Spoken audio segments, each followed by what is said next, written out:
Two rivers in Colorado and New Mexico, hardest hit by contamination from toxic wastewater spilled from a defunct gold mine.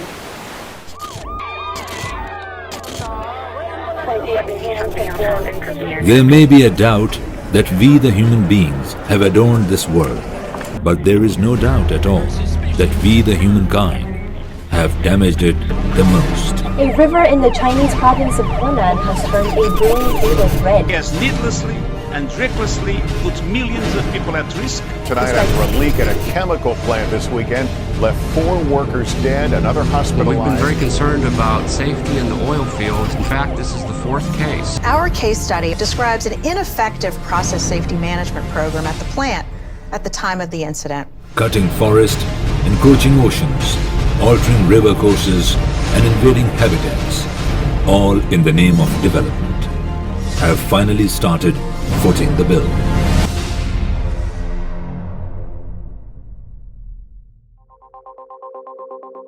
The massive industrialization definitely has added ease and convenience to our lives, but also the lack of environment concerns and industrial accidents caused have resulted in damaging the pure and pristine ecosystem given to us by Mother Nature.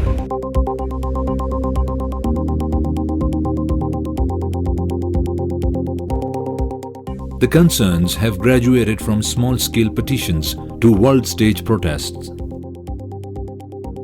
Global leaders are looking worried and legislations are hitting the benches more frequently than ever. What is happening here at home and around the world cannot be escaped. It's not like there's some place you can go and hide from it. And what should give us hope? That this is a turning point. That this is the moment we finally determined we would save our planet. Unprecedented temperatures and unpredicted weather patterns are the payoffs of rapid industrialization. The effect of environmental changes has now seeped into our life, community, and businesses. Smog is now a season. Masks are part of outdoor wear, and warnings are now essentially a lifestyle.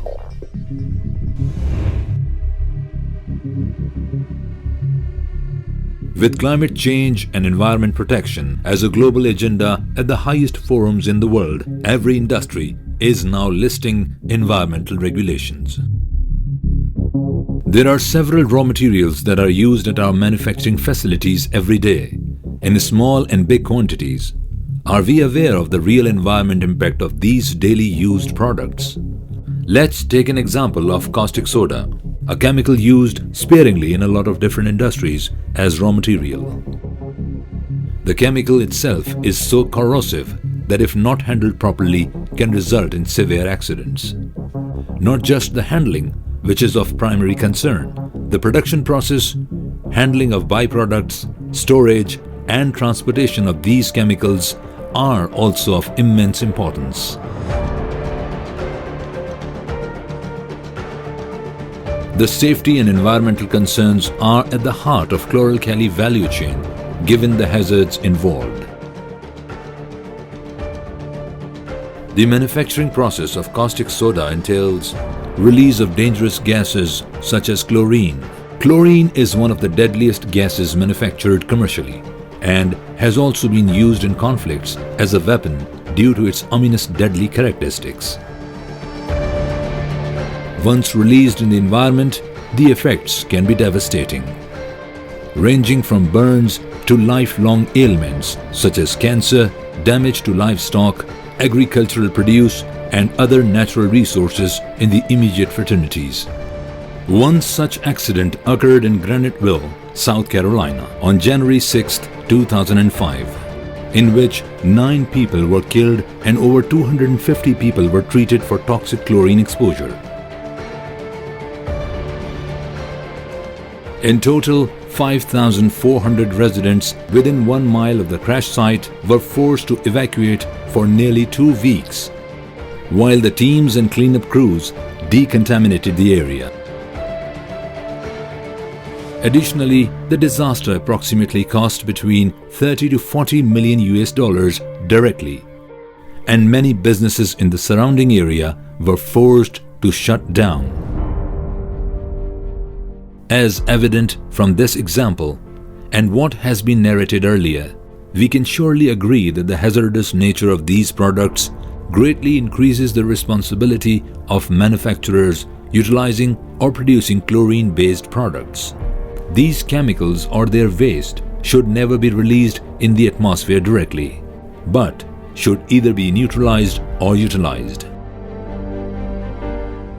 Some companies have an inherent design of utilizing chlorine fully into downstream products, that is, the chlorine derivatives and the vinyls chain, while some may opt for treatment of waste chemicals, which is usually a very expensive proposition. These options of safe disposition demand strong commitment and heavy investments, but are indispensable. Those who are negligent in the safe disposition of chlorine or chlorine-based products are not looking at the long-term harms on the environment. They are definitely doing a great disservice to the communities in the short run, but in the long run, the same proves to be detrimental to their own survival as well. This is a major concern in developing countries like ours, where the regulations often are weak and unmonitored. When a responsible company manufactures chemicals such as chlorine, HCl, and caustic soda, it takes on responsibility to keep its workers safe, environmental free of any damage, and its customers satisfied in terms of delivering best quality products, which are environmental friendly. To do this, one important aspect is also to stay abreast with the latest developments in the international arena to expand their knowledge and implement new and effective safety processes. Another essential pillar in provision of safe and reliable product is the quality assurance process. To meet the quality requirements, there should be quality checking at every step of the process, quality testing of final product, and yet further testing before deliveries are made. All these are done through online detectors, a state-of-the-art laboratory, and qualified and trained staff. This is a continuous and laborious process, but helps to achieve satisfaction for all stakeholders. Investment in process and quality management will be futile without adequate investment in the logistics management.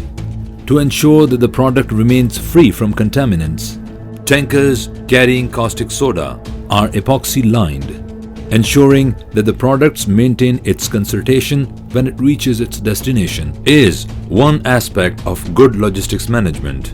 But equally important are other aspects, such as physical health of tankers, tank loading facilities, quality testing before dispatch, product weighment, and trained drivers who understand the importance of safe delivery of such hazardous products. These mechanisms, along with additional measures such as installing trackers, route analysis, and regular training of drivers, ensure that pilferages are also eliminated. Compromising on any of these measures is like introducing vulnerabilities into the system and exposing oneself to unwanted consequences.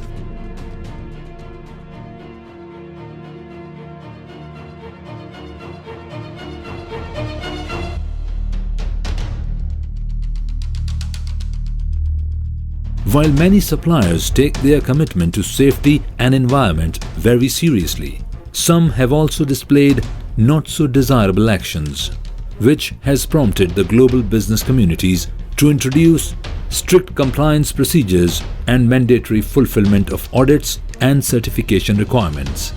It is to be noted that it is not just the manufacturer. The new safety and quality paradigm demands compliance from secondary suppliers as well. The raw material provider also needs to certify that their processes are no threat to the environment. Only then the process can be safely trusted. A few renowned certificates not only arrest the processes detrimental to environment, but also ensure that the damage to the surroundings is kept to minimum. While majority of the industry is complying with these standards, there remains a faction indifferent to these criterions. However, it must be kept in mind that the safety checks are growing by number each day, and if any malpractice is detected, it can severely damage the repute of the company, in addition to the legal and financial costs involved.